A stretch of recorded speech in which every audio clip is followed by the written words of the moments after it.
히브리서 9장 1절 5절. 사셨으면 모두 자리에서 일어나셔서 이 앞에 있는 자막을 보시면서 같이 읽도록 하겠습니다. 히브리서 9장 1절 같이 읽습니다.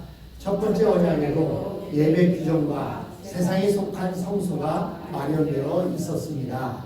한 장막을 지었는데 곧 첫째 칸에 해당하는 장막입니다. 그 안에는 촛대와 상이 있고 빵을 차려놓았으니 이곳을 성소라고 하였습니다.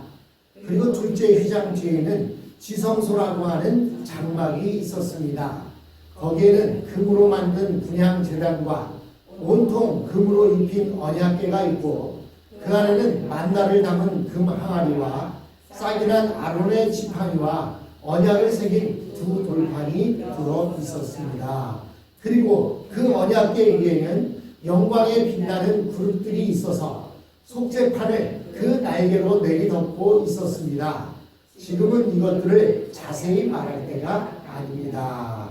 아멘. 여기까지만 읽겠습니다. 그 자리에 앉아주시기 바랍니다. 오늘 또 한 3번에 걸쳐서 히브리서 9장 말씀을 함께 나눠보려고 하는데요. 오늘 읽은 부분은 히브리서 9장 전체 말씀 가운데 1절로 5절까지만 읽었습니다. 오늘 읽은 말씀을 가지고 예수님의 죽음이 하나님께 드려지는 제사라는 제목으로 하나님의 말씀을 함께 나누도록 하겠습니다. 여러분, 몇 해 전에 우리나라에서 큰 사고가 있었습니다.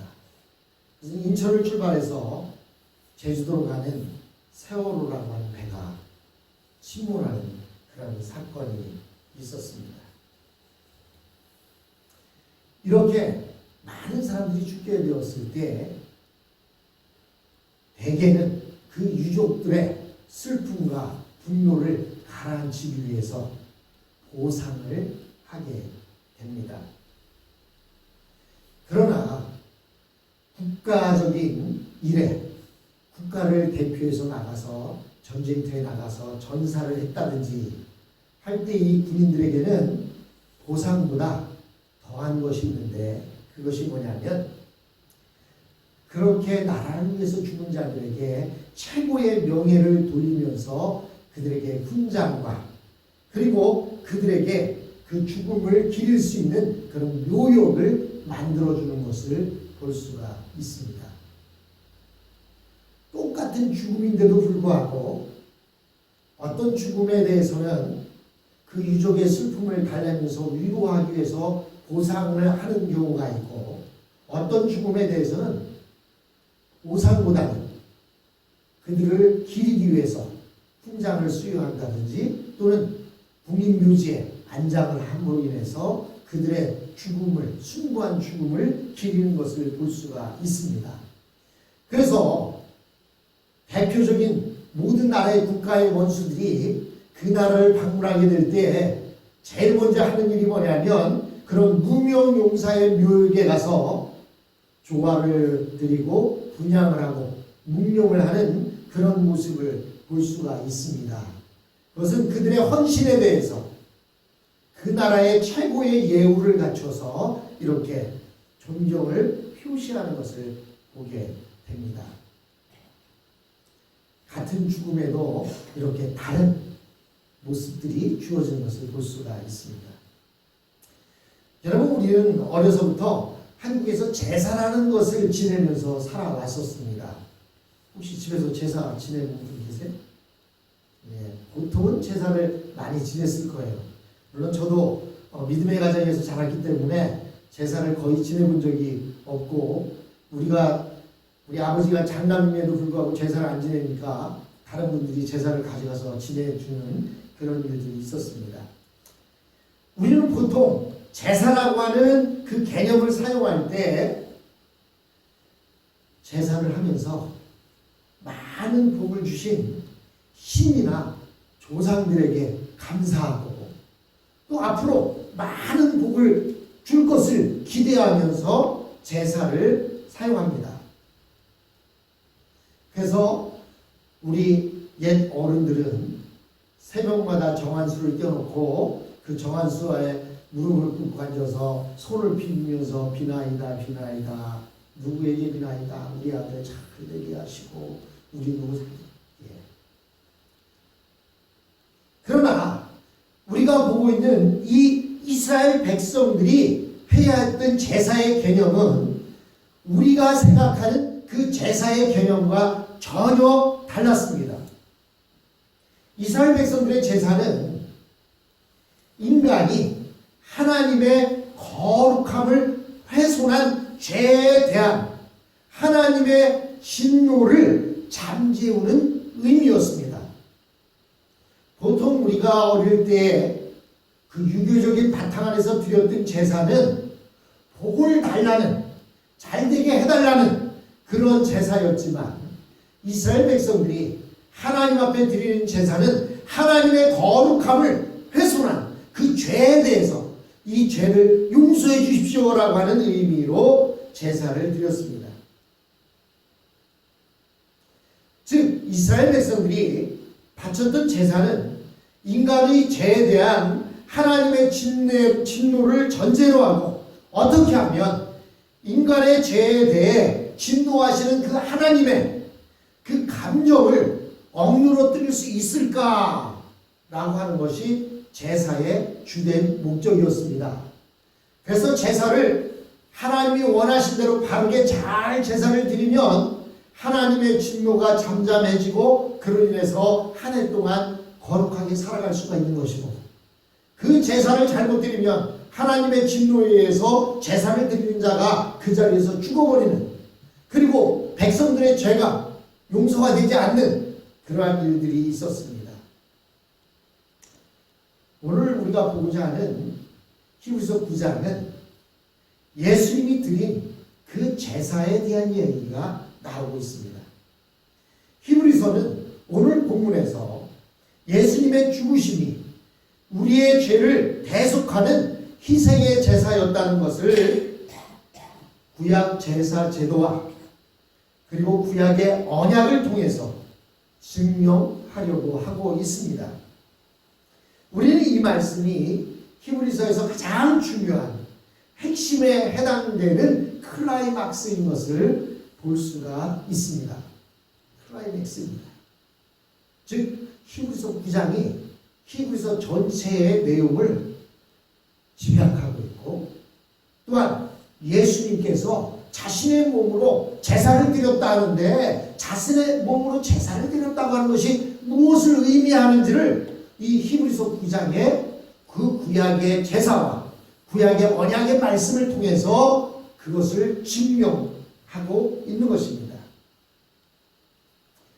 그런데 사실 우리가 예수를 믿기 때문에 예수님이 나의 죄를 위해서 자신의 몸을 단번에 들이시고 죽으심으로 인해서 제사함을 받았다 라고 믿고 그렇게 아무런 의심 없이 살아가지만, 우리에게는 이 예수님의 죽음이 하나님께 드리는 제사라고 하는데 몇 가지 문제가 있는 것을 보게 됩니다.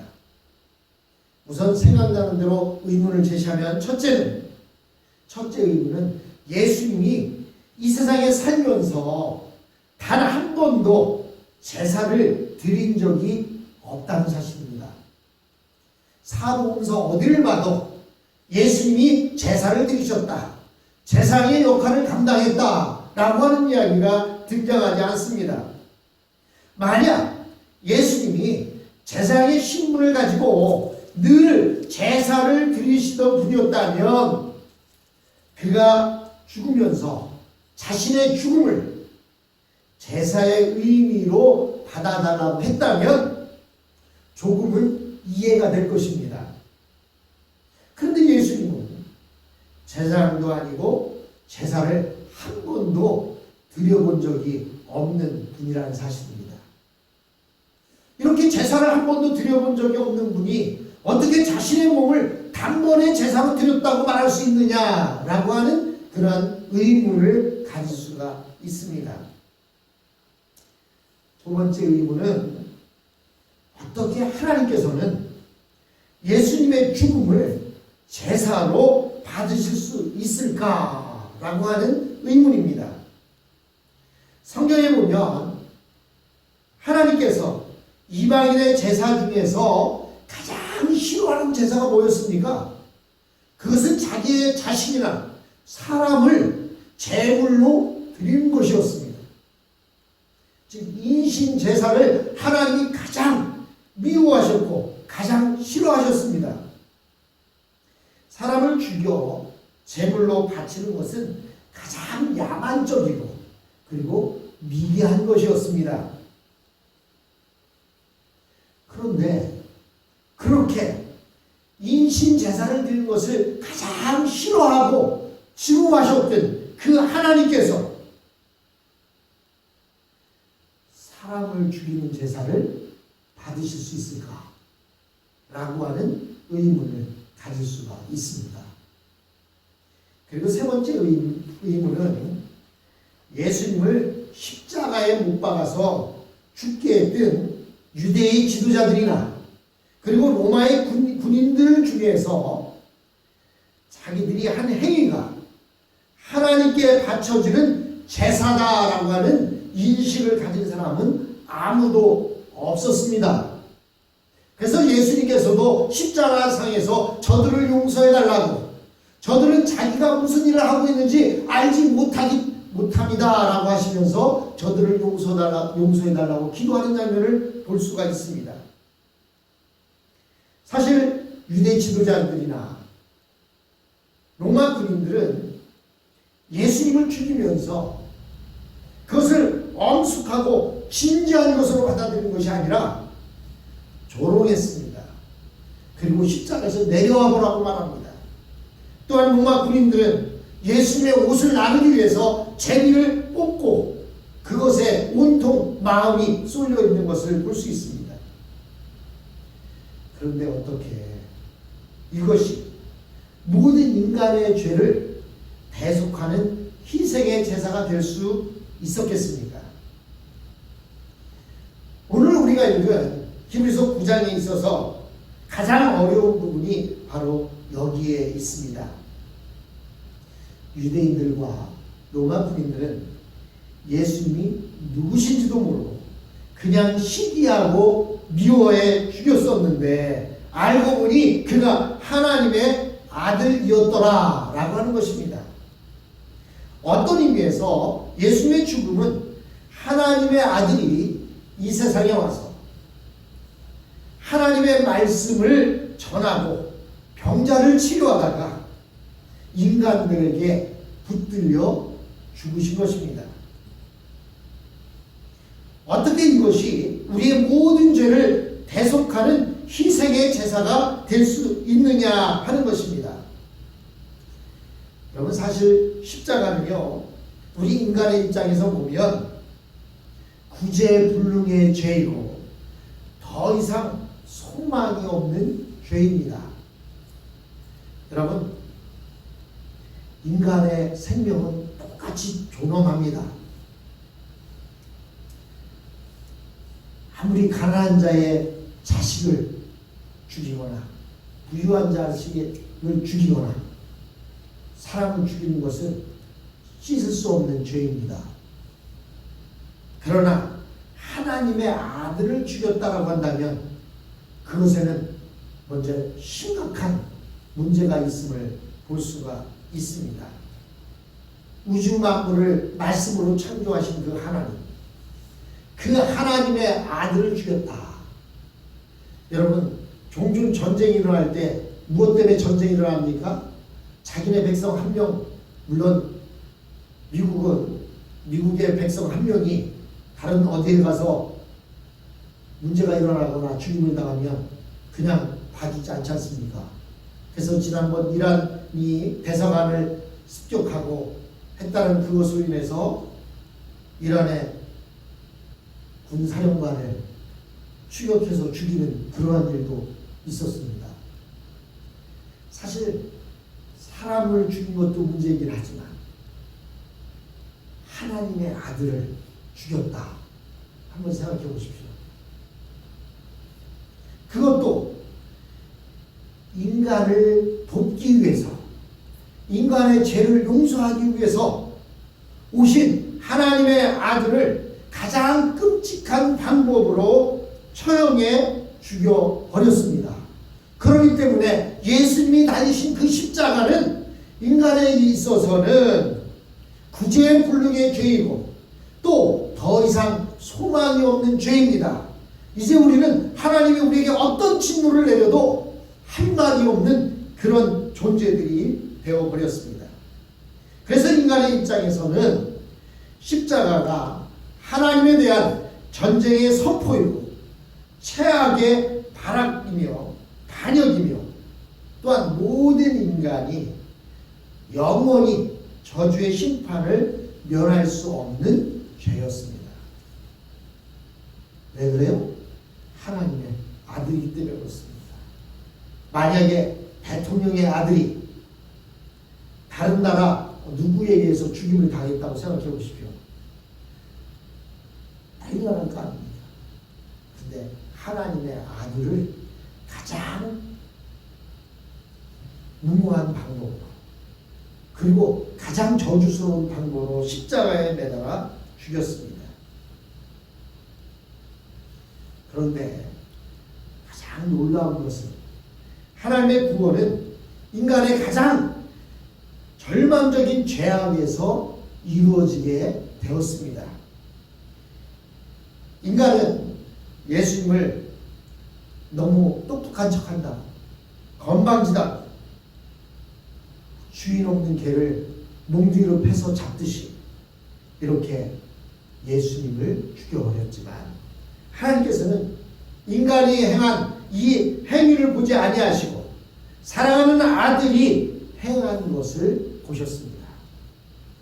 사람들이 예수님을 십자가에 달린 모습을 보았다면 하나님은 가만히 있지 않으셨을 것입니다. 그러나 하나님은 인간이 행한 그 행위를 보지 않으시고 사랑하는 아들이 행한 것을 보셨습니다.